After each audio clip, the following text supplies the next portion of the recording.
في أكبر الكتب.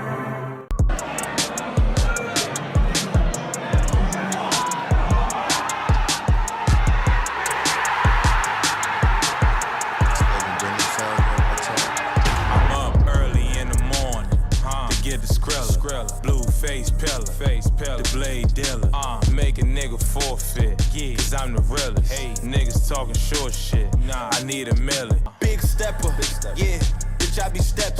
Coolin' kit with the flip switch, bitch that's the weapon. No drama.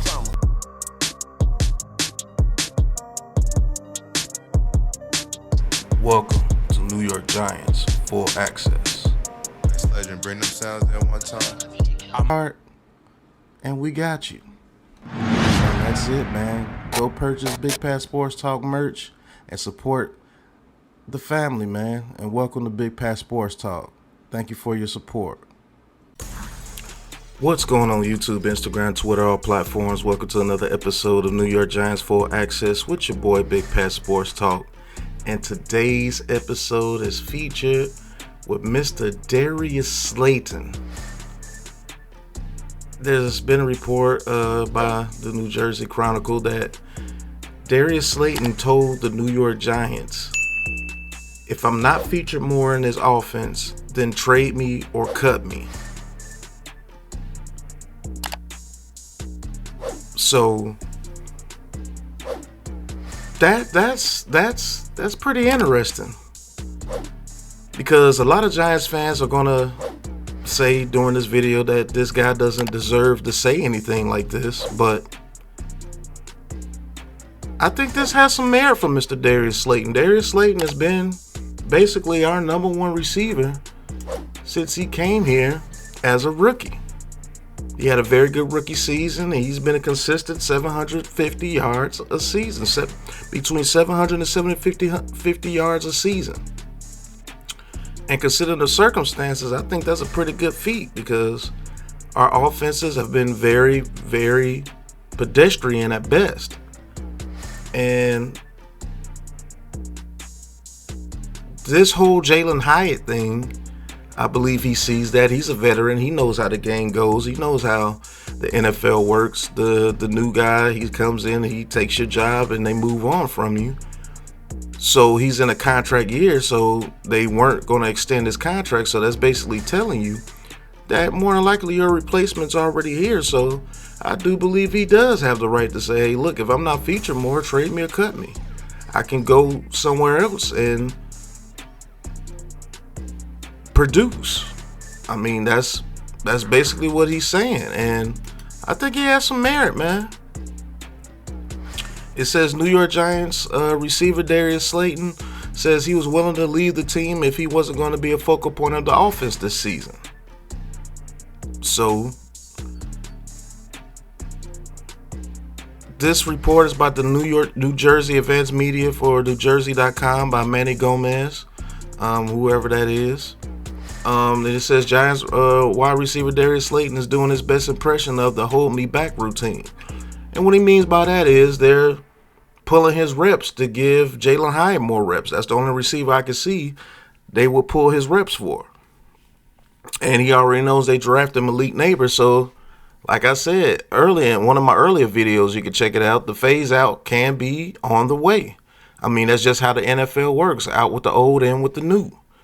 And he said this appearing on the All Facts No Breaks podcast with Keyshawn Johnson this past Wednesday, and he said, hey, look, if I'm not going to be a focal part of the offense, don't keep me here and just let me waste away. Trade me or cut me and let me go somewhere where I'll be appreciated. And he has that absolute right.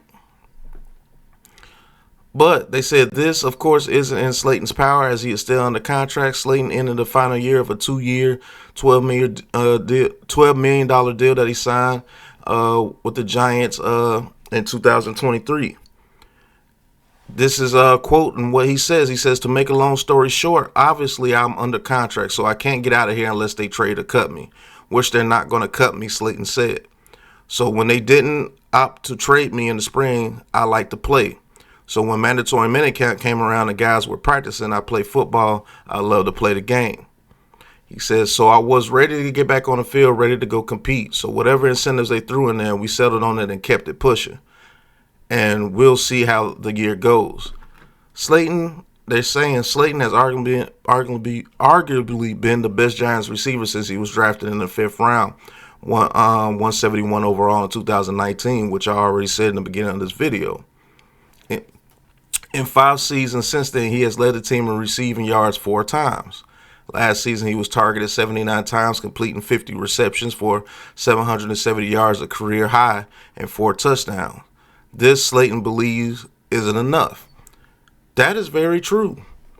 79 targets is not crap for a number 1 receiver. Most number 1 receivers get at least 120 to 130 targets. I mean, at the very least 100 targets. I mean, man, to get 770 yards on only 79 targets, that is pretty doggone good.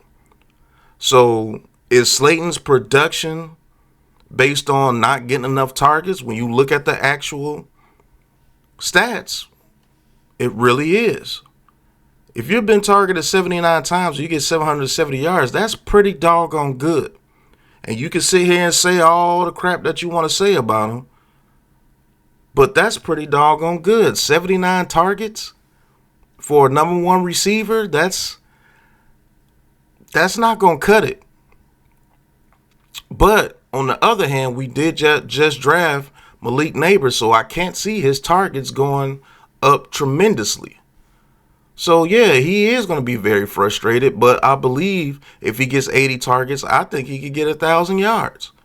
Because if he could get 770 yards behind a bad offensive line, no running game, and no other receiver out there that's to be respected as such, besides Wan'Dale Robinson when he came into his zone, and you got Malik Neighbors out there, that opens up more things for him. But the other part about it is that he's probably going to have to split those targets with Hyatt. So you may see Slayton only get 50 targets this year. And he won't be a Giant after this year if that happens, because he wants to play. And I don't blame him, because when he's given the opportunities, he produces. Could you imagine if he would have got a target 100 or something times? He caught 50. So for every 80 times, he caught 50 balls and 770 yards. And 770 is divided by 2. It's 385? So if he got targeted like a number 1 receiver, let's just say he got targeted 180 times. That means he would have got 25 more catches for another 385 yards. That's 1,100 yards and maybe 2 more touchdowns. So that's 1,100 yards, 75 catches, and 6 touchdowns. That's decent. Hell, that's more than decent. That's very good. So imagine if he was targeted like a number 1 receiver, if you based off that data that you just got right there. So yeah, I mean, I don't blame him on this. I don't blame him on this. Play me or trade me. That's some real stuff right there, Slayton.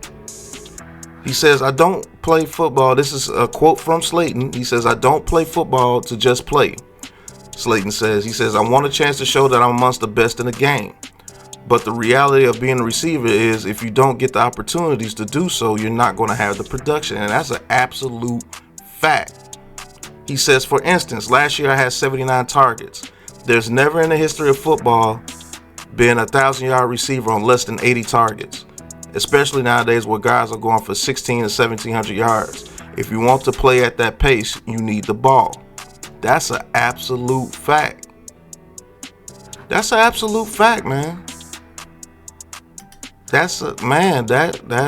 Hey, listen.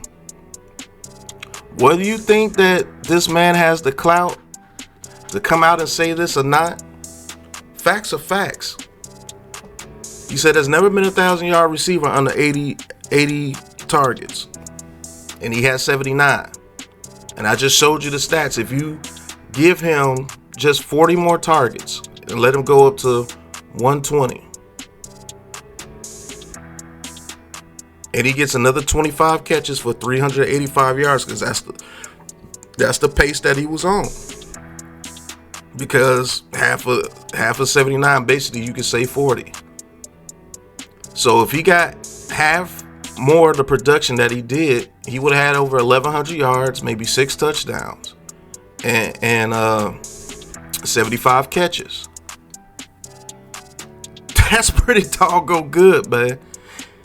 And people like me, I've been actually saying that Slayton's pretty doggone good, man. And now that I really just paid attention to him, he hasn't been getting targets like that. You can say, oh, the drops and everything, that's cool.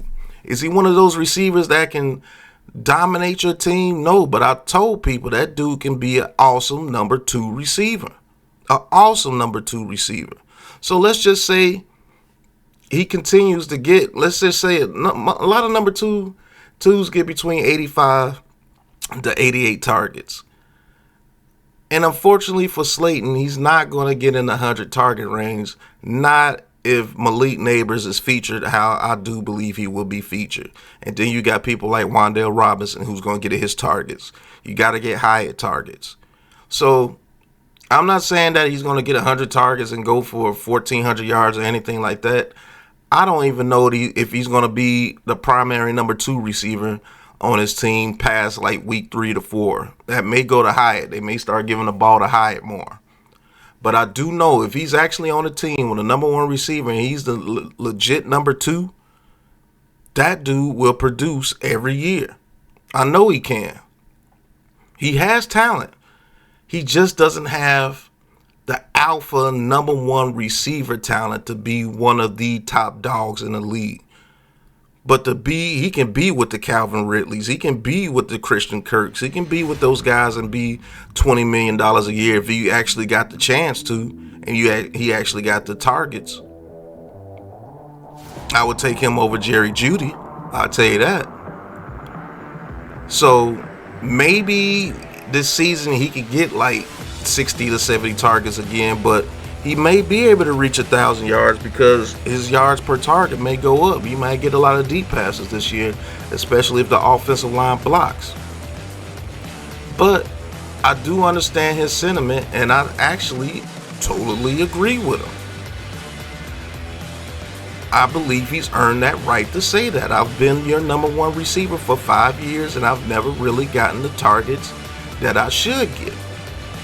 Now, what I would have to do is I would have to go to film study to see why he's getting these less targets. For one, I know the offensive line not blocking is one of them. But I have to see, are you getting open on a lot of routes to where you can be targeted? Now that's the analysis I would have to do. But if you just base it off the data that you have right here, he is absolutely correct in what he's saying. You don't want to pay me, well, play me or trade me. And he has the absolute right to say that. And I'm with him, man. But thank you guys for watching. Hit that like button, hit that subscribe button, hit that big blue join button, and talk your talk with Big Pat Sports Talk and join the Big Blue crew. And copy some merch. I'm not going to tell you guys again. You guys been looking at the merch. Thank you guys who purchased some merch last week. Definitely appreciate you guys. Take some pictures for me so I can give you guys a shout out in my next video. But until the next episode, you guys know what it is, man. Peace. Hitting the mic, spitting the facts, coming with full access. Big Pat in the house with giant tactics. Eli's handoff, rapping the classics. 90s beats, we blast this in New York. Big Blue. Where the G-men roam, Super Bowls in the vault, that's the Empire's home. Red, white, and blue, where the legends are grown. Giants full access, this the zone, got the tone.